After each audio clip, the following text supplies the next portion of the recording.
Hi everyone, it's Kerry Blakeman here from droneheights.co.uk. So I just thought I'd give a little bit of an update about a meeting that was held with Coventry City Council 12 months ago, back on the 10th of January 2019. You may recall that Coventry City Council were looking to ban the flight of drones from their land, and I did a live broadcast from my drone above the War Memorial Park in Coventry, appealing to the City Council not to ban the flight of drones from their land, from their parks, from their open spaces. The very next day, I was very fortunate enough to be asked to actually speak at the committee meeting with regards to the proposed ban. I'm very grateful that the two councillors that were there, who were part of the committee, allowed me to speak and allowed me to put forward my views. The outcome of that meeting is that the City Council were going to work with me to develop some approved areas where drones could be flown from in the city of Coventry. 12 months later, absolutely nothing. No contact, no approach for me to try and help inform the City Council about having safe flying zones in the City Council area. Just transpires that since my flight in the War Memorial Park, that area is now included in the Coventry Airport no-fly zone. So I can't actually legally fly from that location without permission from air traffic control.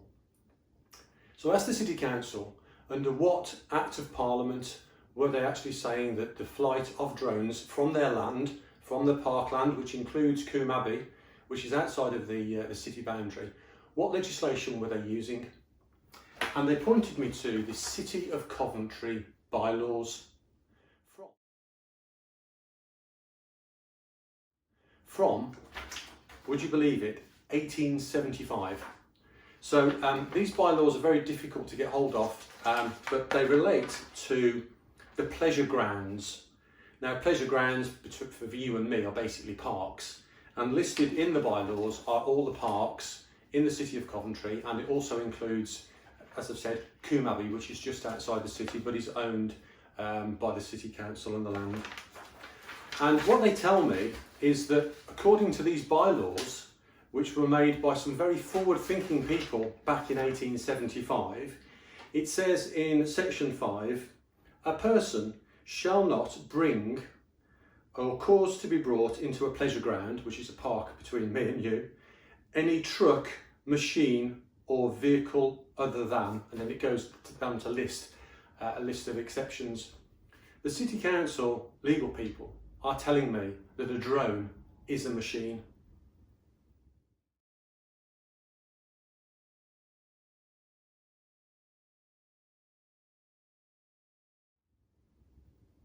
So a drone is a machine. And that's what they're pointing to, that's what they're referring to with regards to the reason why the flight of drones are banned from their land, because they class a drone as a machine. Yeah. This is the same legislation that actually also bans the use of a bicycle being ridden in a park. So if you live in Coventry, if you've ever ridden a bike or you're at the age of criminal responsibility, you've actually contravened the Pleasure Ground Act of 1875. I personally don't believe this bylaw stands up to public scrutiny, and I don't think any court in the land would prosecute on the basis of an act from 1875 with regards to the unlawful flight of a drone. Clearly there are other parts of legislation based around the drone code, the air navigation order. Absolutely get that, but as long as you fly safe and you fly legally and you have the consent of the landowner, then that's absolutely fine. And again, you must make sure that you're not in a no-fly zone.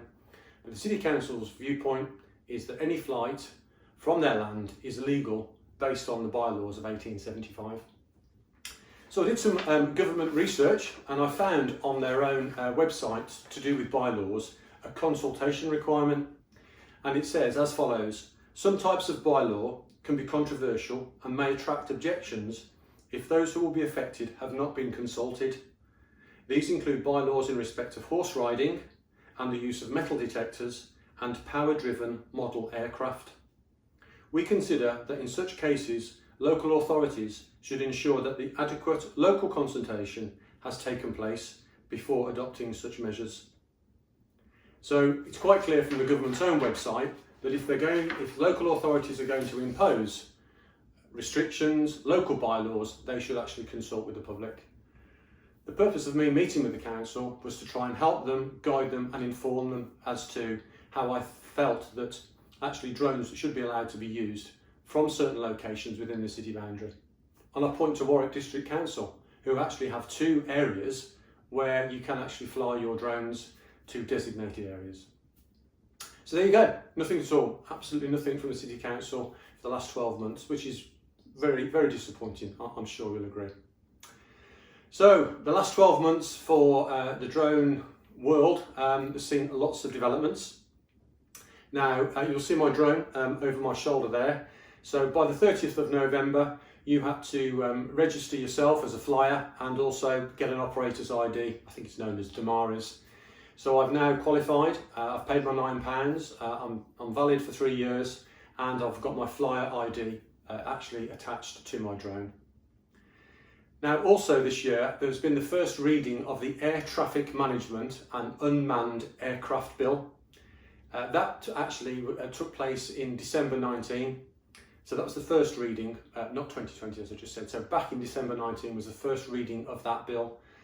Now, clearly Brexit has got in the way, but that act that has the powers for the police to require you to land your drone, or for you to be able to be required to give your operator ID, your flyer ID, etc, etc. I'll probably do another video on that because there's quite a lot to actually go into that.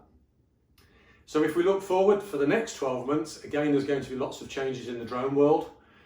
In July 2020, there's going to be changes in terms of the CAA approvals, and that will now be going over to a European process known as EASA. It's really difficult and complicated to get your head around that. But what I would do is ask you to follow Mr. MPW, Matt Williams, Mr. MPW, have a look at him on YouTube. Some great videos from Matt trying to explain how the new regulations will impact people who fly drones. I hope you found this short video really useful. If you've got any questions, pop them down below. If you want to subscribe, you can do. Please feel free to do so. And everybody, fly safe and fly legally out there. Thanks everybody for tuning in.